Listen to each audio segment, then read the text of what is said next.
আসসালামু আলাইকুম। আমরা দেখবেন অকারণে অনেক ব্যাড প্র্যাকটিস করে ফেলি।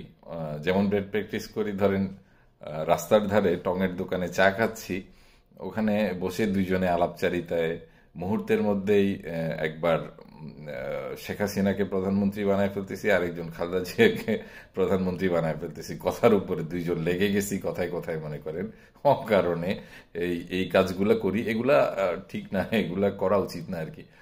আর কিছু মানুষকে দেখবেন কি তারা গপ্পবাজির সীমা ছাড়িয়ে গপ্প করে।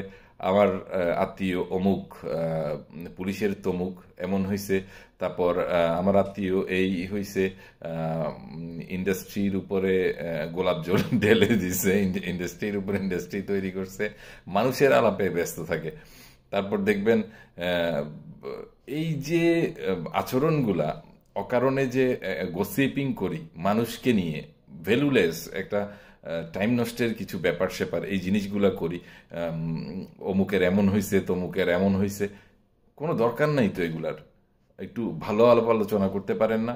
আপনাকে কি বলছে? আপনি, আপনার কোনো কথার কোনো মূল্য আছে? দোকানে বসে আপনি রাজনৈতিক দলের কে ক্ষমতায় যাবেন নির্বাচন করে ফেলতেছেন, তারপর আপনার কোনো দরকার আছে আপনার আত্মীয় অমুক হয়েছে তমুক হয়েছে এত ফুটানি দেখানোর? আপনি কি, আপনি কি, সেটা হলো মূল ব্যাপার। আপনি কি নিজেকে ঠিক করেন আগে প্লিজ, এই বদভ্যাস ছাড়েন।